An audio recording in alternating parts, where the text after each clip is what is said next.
Kembali di Kompas Siang, saudara, polisi menetapkan 2 tersangka dalam 3 kasus korupsi besar, yakni pihak swasta berinisial DR dan mantan Jampitsus Kejagung Febri Ardiansyah. Kini publik menuntut transparansi penanganan kasus itu. Setelah melakukan penggeledahan di 12 lokasi terkait 3 dugaan kasus korupsi dan pencucian uang, polisi menetapkan 2 tersangka.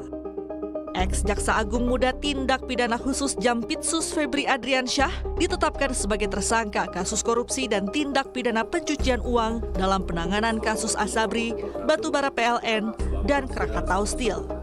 Selain ex-Jampitsus, polisi juga telah menetapkan 1 tersangka lainnya dari pihak swasta yang sudah ditahan sejak 10 Juli lalu. Kasus kini berada di tangan Kejaksaan setelah Polri melakukan pelimpahan. Pelaksana tugas Jampitsus Rudi Margono menyebut akan mempelajari terlebih dahulu 3 perkara dugaan korupsi tersebut sebelum memeriksa Febri. Kan baru hari ini kita terima, kita pelajari dulu, kita buka alat buktinya, barang buktinya, kemudian terkait dengan struktur materialnya bersama-sama ke memastikan profesionalisme dalam perkara itu. Makanya kita sampaikan tadi dengan pelimpahan tidak begitu lepas, tapi kita tetap sinergi.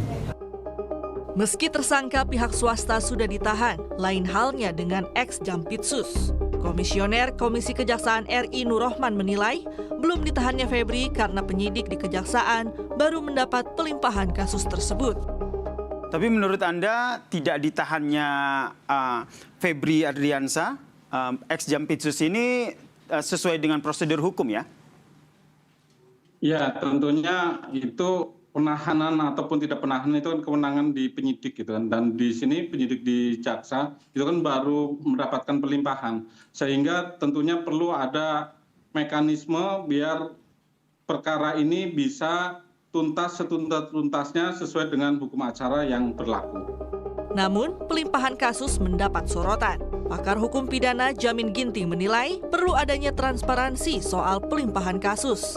Menurutnya, ada potensi konflik kepentingan lantaran tersangka yang diperiksa merupakan mantan pimpinan institusi tersebut.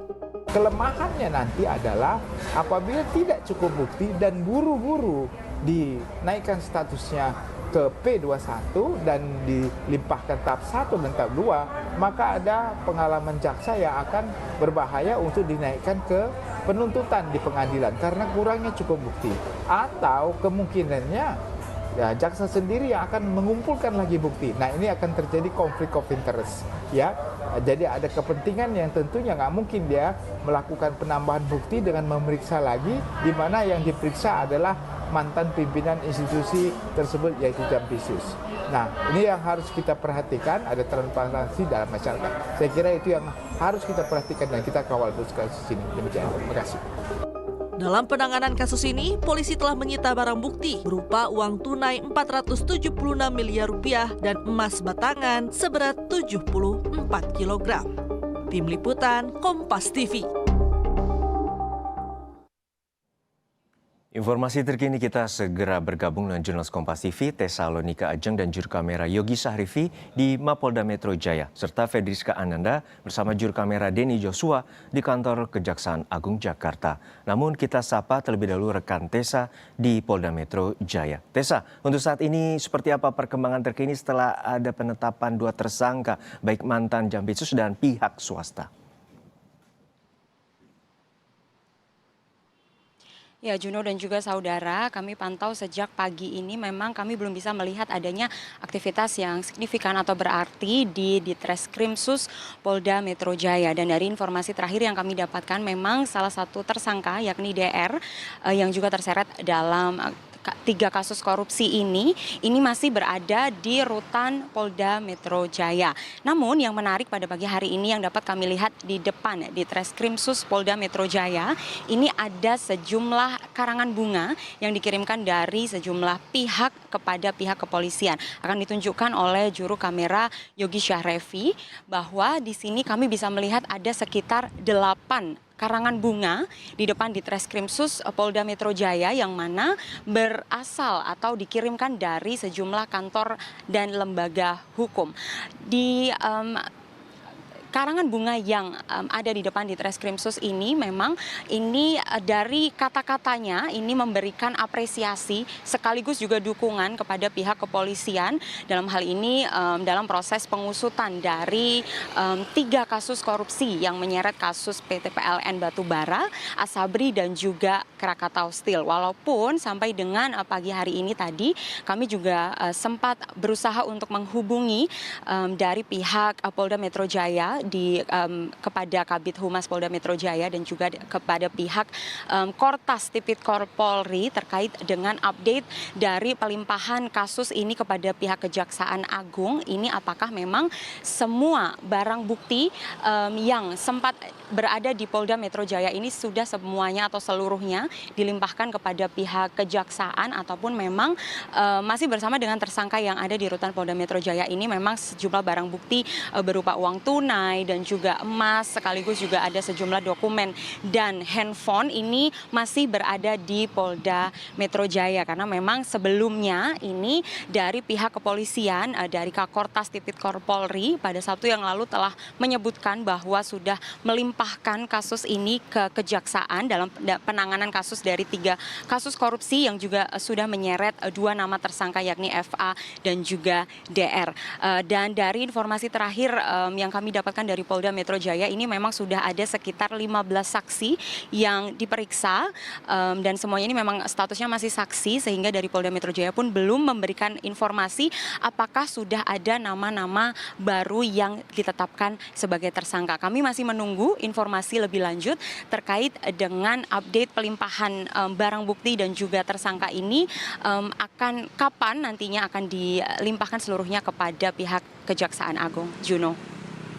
Baik, terima kasih atas laporan Anda, jurnalis Kompas TV, Tessa Lonika dan juga Yogi Syahrevi dari Mapolda Metro Jaya. Lalu dari Polda Metro Jaya kita menuju ke kantor Kejaksaan Agung. Sudah ada jurnalis Kompas TV, Fedriska Ananda dan juru kamera Denny Joshua. Fedriska, untuk saat ini apa saja dari terutama perkembangan terkini dari Kejaksaan Agung?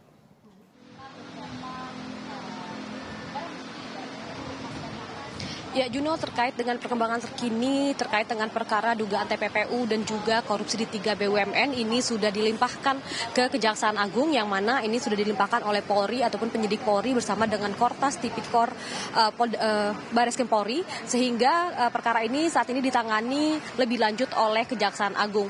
Nah, pelimpahan perkara ini sudah dilakukan sejak pada Sabtu lalu ketika Polda Metro Jaya melakukan konferensi pers dan artinya memang untuk hari Senin ini artinya sudah 2 hari begitu ya terkait dengan pelimpahan perkara ini. Nah, terkait dengan bagaimana kasus ini juga akan berjalan ataupun ditangani oleh Jampitsus Polri, Jampitsus Kejaksaan Agung maksud kami, ini masih menunggu terkait dengan berkas-berkas selengkapnya karena memang pada hari Sabtu lalu ini hanya secara simbolis begitu diserahkan oleh Polri. Jadi hingga saat ini dari Kejaksaan Agung masih mempelajari terkait dengan bagaimana perkara ini. Nah, kemudian sebelumnya juga Juno dan juga saudara, kasus ini juga sudah dilakukan konferensi pers oleh Polda Metro Jaya, kemudian juga menetapkan 2 orang tersangka yakni satu pihak swasta dengan inisial DR dan juga mantan Kejaksaan Agung Febri Ardiansyah. Nah, saat ini Febri Ardiansyah sendiri statusnya sebagai Jampitsus sudah dilepaskan, artinya sudah bebas tugas sehingga kemudian dapat mengikuti pemeriksaan lebih lanjut. Namun terkait dengan pelimpahan perkara ini, Juno dan juga saudara sebetulnya mendapatkan kritik yang banyak begitu ya dari publik. Salah satunya ini adalah dari Pukat UGM yang mengatakan bahwa opsi pelimpahan perkara ini dinilai tidak tepat begitu, tidak memiliki dasar hukum yang lebih kuat dibandingkan jika Polri melimpahkan perkara ini ke KPK karena berdasarkan Undang-Undang KPK nomor 19 tahun 2019, undang-undang ini memberi kewenangan kepada KPK untuk mengambil alih perkara korupsi dalam hal tertentu. Dalam undang-undang ini juga KPK juga diberi kewenangan 3 opsi terkait dengan penanganan perkara, yakni adalah melakukan koordinasi, kemudian melakukan supervisi dan mengambil alih penyidikan. Nah, dalam hal ini KPK ini juga turut berperan tapi dalam konteks sebagai melakukan supervisi terhadap perkara ini. Ini juga kemarin ketika konferensi pers di Polri, ini juga KPK juga ikut serta begitu untuk melakukan supervisi dalam perkara ini. Nah, yang paling penting adalah bagaimana kemudian transparansi dari pemeriksaan ini, karena memang Febri Ardiansyah juga sebagai Jampisus ini juga sudah lama berkarir di Jampisus, sehingga dikhawatirkan jaksa ini memiliki konflik interest terkait dengan perkara ini. Kita akan lihat bagaimana perkara ini berlangsung, Juno. Baik, terima kasih atas laporan lengkap Anda, jurnalis Kompas TV, Fedriska Ananda, dan juga Doni Joshua dari Kejagung, dan juga sebelum ada rekan Tesalonika Ajeng dengan juru kamera Yogi Sarifi dari Polda Metro Jaya, Jakarta.